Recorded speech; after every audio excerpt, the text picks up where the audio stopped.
basayininge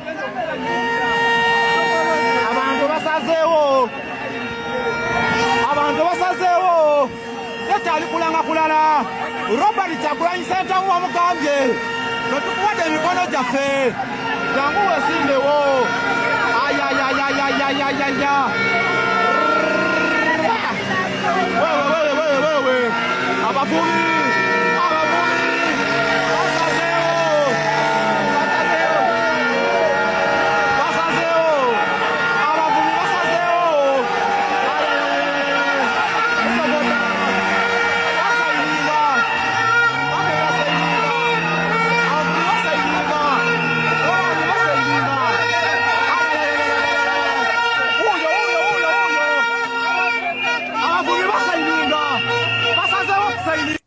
Okay, kyogenda maaso n'okubeera nga wekkanya muganda wange ampuliriza. David Lewis Dubongoya yatuuse dda ku kakiiko k'ebyokulonda ng'abatwalidde emikono, era we twogerera obudde buno ali kakiiko k'ebyokulonda. Kale babe n'ekyekwasa ekirala, babeerewo ne kye beekwasa mbw ate kino ate kiri. Njagala kutegeezaako nti tutandise n'akatambi kolaba akamaato n'abavubi bali mu kuŋŋaanya mikono. Kino kye bayita NUP. Abaganda balina olugero olugamba nti wandikola ekintu okulumya gundi n'owunzika ng'oyambye muyambe. Newankubadde nga David Lewis Dubongoya yagambye dda nti emikono gyaweze, bannayuganda bakyasonda emikono bagamba owaaye si kulwanga n'egyo mugitwalayo ne bagamba nagyo tegiweze. Kakati katugisonde gibeerewo kasita tegirya kifo. Abaana bayungudde amaato bali ku mazzi, ensonga bagitaddemu eswaga, bagitaddemu vibe. Twogera bino nga bwogenda mu maaso n'okubanga olaba empapula awo esigi nkugambye yatuuse. Naye bannange David Lewis Dubongoya ono simanyi gwe atulaba mu kiseera kino kiki oyinza okwogera ku David Lewis Dubongoya simanyi, kubanga mu bibiina by'ebyobufuzi bw'obuuza ba Secretary General abalinga Dubongoya ayinza okukubula bannange omusajja tawummula. Omusajja tawummula. Omulaba eno wuno ku masimu okuva jjo bwe bakitegedde nti Electoral Commission ebalagidde bafune emikono emirala egiriwo tegimala. Omusajja ali mu kwewuuba nakati wuuno eno ku Electoral Commission nga bw'olengera bamaze dda okubeera nga batuula. Tewali kyekwaso, tewali ki, gwe vaayo ogambe nti gigaanye. Kyemmanyi nti balinawo n'egyensuusuuba kubanga abantu bakyawaayo. Tugenda beera nga tutunuulira. Tugenda sooka tulabe katambi. Bobi Wine ensigo yagala okuwa eggwanga asobola oddikwata, ayina ebirowoozo ebituufu. Tugenda kuddayoko tutunuulireko mu paalamenti we yaliyo biki bye yateesaako, ebyo by'osobola okusinziirako noga ono akalulu nkamuwa.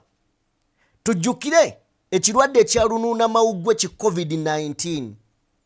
Amawanga gaali gajjayo abantu baago mu mawanga amalala nga Uganda esirise. Bobi Wine waleetera ekiteeso mu paalamenti n'agamba sipiika mu biseera ebyo yali Kadaga, n'amugamba sipiika, nze nina mikwano gyange gisobola okujja bannayuganda abasiraanidde China ku bwereere.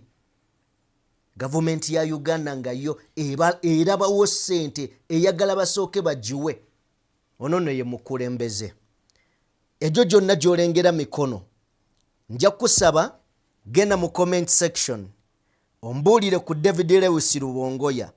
Ogenda kubeera ng'ombuulira gwe kikyolowooza ku kuteesa kwa Robert Kyagulanyi Ssentamu. Abaana ensonda gye basonzeemu emikono ne vibe gye bataddemu gw'okyogerako ki. Nzikiriza ngenda kubeera nga nkomawo video gituweere like yakatwegattako nga gwe mulundi gwo gw'osoose okubeera ng'olaba omukutu guno. Genda maaso n'okubeera ng'osubscribinga. Yenze Sajjime abeera okubeera nga nkutuusaako buli kimu. Mwebale nnyo abatambula naffe. Bannange mbeebaza ebitagambika. Mbeebaza ebitagambika. Katukole bwe tuti atukomewo muganda wange. that are willing to pay for the return of the people. All we need is for the government of Uganda to accept those people and receive them. They accept to be quarantined because our people are suffering, they are being oppressed, and all we need is to accept them back home. I thank you, Madam Speaker. Thank you for the information. Honourable members, I think we should be clear. China is not the world. Honourable Badeke raised the issue of the Ugandans scattered all over the world. And then we instructed the government, please, can you tell us what you are going to do? Honourable Kyagulanyi talk about China. Yes, Uganda. Eno mukunoonya emikono gya president ffe gomba tetusanze buzibu bwonna kubanga bannagomba bakkiriza ne batongoza Robert Kyagulanyi Ssentamu nga sole candidate kuba president w'eggwanga Uganda. Obuzibu bwa byabakama yabusanze kubanga alina candidate ndowooza gwe yabadde ayagaliza emikono n'akwata ezaffe egy'eggomba gye twaleeta n'agimugabira. Naye amakya ga leero twakeza bannawanca luli twaleeta emikono 7 leero tukomezaawo emikono egisuba mu 1000 bannagomba. Ate tulese left ne right byabakama wabayagala n'ebigere tugenda bikola ki? Tugenda bimuwa tumulage nti bannange Robert Kyagulanyi egomba tavuganyizibwa. Bannagomba babakwasa bukwasa busungu buli kasimu ke mukube gomba mumanye muongeza buwanguzi bwa Robert Kyagulanyi Ssentamu. Buli we mutiisatiisa bannagomba mukola kalulu gye tutaba kubanga ffe batugamba batukubidde batutiisatiisa ne tubagamba tetutya. Abatutiisatiisa be basinga okututya. N'olwekyo ennaku z'omwezi nga 23 lugenda kubeera Lwakubiri pulezidenti waffe omulungi Robert Kyagulanyi Ssentamu agenda kunominatinga. Bwe tuvaayo bwe tuti ku electoral commission ate nga tudde ekatwe mu kasaawe. Bwe tuva ekatwe nga tudde Nateete President Museveni nga alina abantu 100 nga tulina 1,000.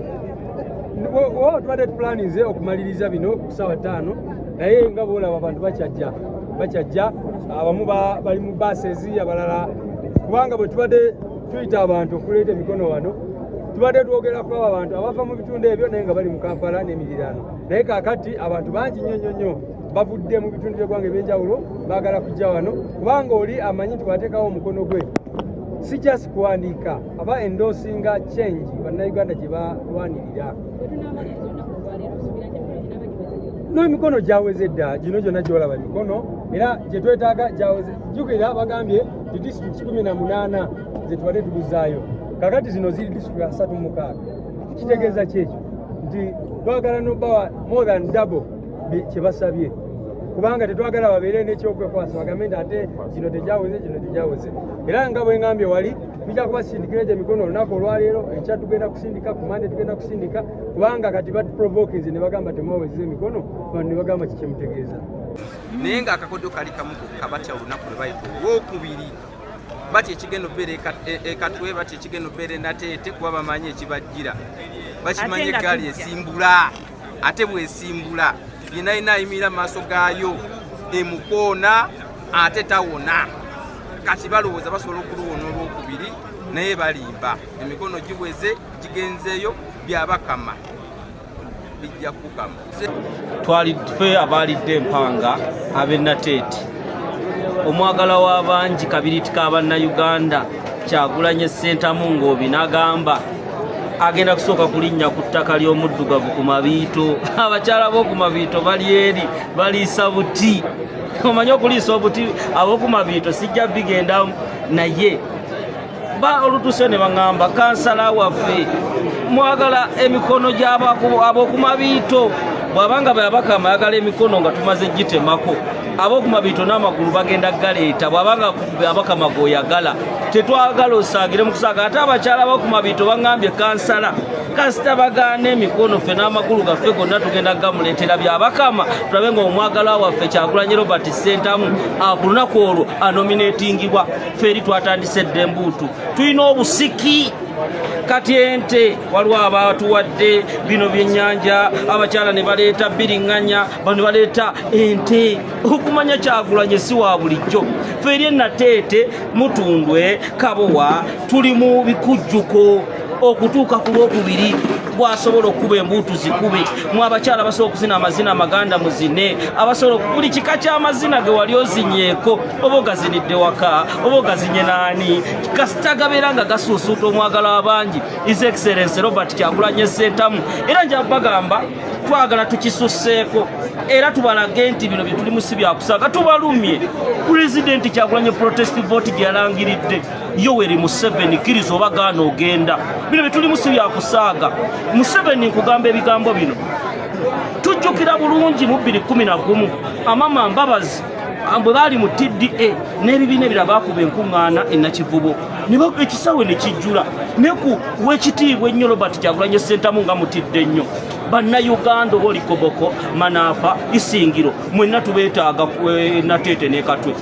mujjule ab'embalala musanyukire abaabo basobodde emikono kati gyaweze dda kati byabakamu agenda tugamba ki bano abasajja bali mu kutya mbagamba Kyagulanyi kibunoomu tufe abennateete tugenda kusanyuka tugenda kudigida Pulezidenti mu nsi yonna ogamba nti nzija nateete bannayuganda kana akalulu ketugendamu ketusembamu okulwana n'oyo muzeeyi bano bonna abapoliisi n'ebitongole ebyokwerinda bano bati Mawu mwalabye Mawu nga bakuyita kubooga oba ekigambo nkozesezza kibi neera yabooze n'agamba nti bo bagenda kuwagira nakyemalira Yoweri Museveni mulabye bannabyabufuzi ba milkard politicians ababadde bababuzaabuza mu kaseera kano muyimuse eddoboozi mufunye omulwanyi amalayo mufunye Musa kubanga Pulezidenti alinako yabagamba nti omuggo togumanyi Musa gwe yakuba ku Red Sea n'ensi neyeggulawo ye people power lwonaategeera amaanyi agali mu muggo ogwo Yoweri Museveni agenda ne tuwagamba lunaku lwakubiri Pulezidenti tukusaba kino nkikusaba ku lunaku olwo Maama First Lady Babi Tungo Kyagulanyi asiima olabikeko eri abantu nze nyumirwa nnyo nga ndaba American size lwenzi luto aiti eyo ng'alina omukyala Portable obalumya waliwo omuzeeyi mukulu naye njagala ajje ne mukyala we tulabe twawula abalenzi mu basajja neneebaza abatuuze abataddemu ebyabwe obudde bwabwe ne ssente ne beetambuza mpaka wano okulaba nga nabo bagattako ettafaali okununula eggwanga lyaffe okutwaliza awamu njagala obbasaba nti ne ku lwokubiri nga tetwetemyemu tugende katwe tumale tugende nateete okulaga ensi Pulezidenti Robert Kyagulanyi yaliko era yaddako ku bukulembeze bw'eggwanga lino ekyo bwe tunaaba tukikoze nga bwe tukikoze olwaleero Museveni wakugenda era yagenda dda mwebale nnyo kyannaku amawulire begazze twakubiriza bannagomba era nebaza nnyo ttiimu zonna zinnakoze nazo omuli bassentebe bakunga aba constituents omuli ab'amagombolola n'abakulembeze ate n'abo abeegwanyiza ebifo ebyenjawulo kubanga twasitukidde mu lunaku lwali tuzze ku kitebe nga tulina emikono 200 n'okusoba ate okuva ku makya obwedda bannagomba bajja era kabonero akalaga ti omukulembeze wa Uganda addako Robert Kyagulanyi Ssentamu nyongera okukunga bannagomba nti olunaku lwokubiri ffenna tukeere tugende katwe ate bwe tuve katwe tugende nateete okwongera okulaga obuwagizi bannagomba bwe banaaba bale Zemeri Flavia namulindwa akubula mwana kwestukira olunaku olwajoza lisawa nga 8 ku 9 wakasimu ne kajja nti Flavia wategedde nti ate kiki nti emikono gy'egomba mye nengamba no tekikira tekisoboka nti munnange kyekyo lisi egenda ofuluma nga gomba eri namba 7 ku lisi eyo nengamba nedda eno government eri mu kutuzanya reverse psychology nengamba nedda President Robert Kyagulanyi Ssentamu azaalibwa gomba bagala kulaga nsi nti omwana atujazaalibwa tebamuwadde mikono nengamba nedda kyo kino okubaamu nga waliwo atuseketeri abannagomba nengamba nedda nazambadde bwambazi paka wa ekisibu kansanga mu constituency nengamba kati katandikirewo emikono ne tuginoonya buto twanonyeza emikono ne tunoonya emikono ne tuginoonya emikono zino basaawa nga 4-5 nga ndi mutaha ku kitebe nga tuleese emikono emirala emipya negisukanamu era ku luno omukulu byabaka mataata baako kyeweekwasa kirala naye kwagala butayagala emikono tugireese kwagala butayagala omwana twalina okunominatinga ku lwokubiri kwagala butayagala alina okugenda ku ballot paper protest vote erina okugenda mu nkola ebyokusaaga biweddewo yatugambye oli mu press conference nti it is not yet over until nga tumaze okuwangula era gwe atali ready bino biveemu kwa bya ddala bino bya ddala protest vote tulina okugenda mu kalubiri 26 fulabona bonna obuzannyo obuzannyibwa bwakwagala kutujja ku mulamwa bwakwagala kutu emitima gyaffe gissa wansi naye bannayuganda mbakowoola mwenna temugwamu maanyi Kyagulanyi Ssentamu yagenda kye twetaaga tulina okukyusa obukulembeze tubikooye enough is enough tetwagadde kumanya bakubulako emeka ffe tuzze ne tuleeta buto ne gisukka namu tuwezezza emikono egisukka mu 5 olwaliro ku makya ga leero so tugireese oba diso oba piso oba tebatawanizaako n'akamu era no bagala kyengambye reverse psychology kwagala kulowooza abantu nti gyazaalibwa obwagizi okitegedde naye tubalaze nti ate munnange kisufu kubanga abamu bazze ku kitebe nekugwa ne tulabalekayo bagaba naffe tugende konze nedda ekyo kijja kumala bannange bannayuganda mwenna mbasaba mbakoowoola n'obuwombeefu bungi mujje ng'ennaku z'omwezi 23 olunaku lugenda kubeera lwakubiri nga tugamba omwagalwa w'abangi Robert Kyagulanyi Ssentamu ng'ava okunominatinga bannange mujje mu bungi engatto gyambale gisibe obuguwa gomesi gyambale gisibe oginyweze omutiitiizi poliisi amagye buli kimu tubasaba ffe tetubamenyera amateeka tuli bannayuganda nga mmwe ku lunaku olwo bannyabo ne bassebo mutukwate bulungi temukuba baana temubatulugunya mukole omulimu gwammwe ogw'okeepinga law and order n'ebintu byaffe okubikuuma than mu okutusindiikiriza kubanga tuli ba mirembe eno Uganda nsi yaki temugitamangula ate nga mmwe because mwe mutandika ebintu bino Mary Flavia Namulindwa akubula mwana kwestukira Gomba East Constituency mbagala nnyo